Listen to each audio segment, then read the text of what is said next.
US President Donald Trump has announced on Truth Social that India will be levied 25% tariffs plus penalty for using Russian oil.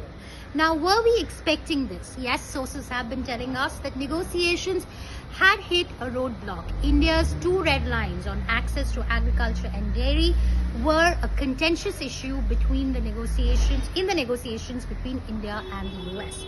These were the two areas that India was not willing to relent on, and US President Donald Trump has called out India's protectionism, especially regarding agriculture, on several occasions. So what happens next? Well, the good news is that countries such as Brazil, Bangladesh, Cambodia, Serbia, Canada, all these countries have been levied at tariffs between 35 and 40%. So India is still in the lower range.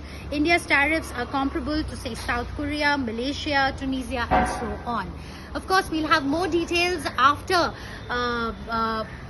we get more details from the US administration.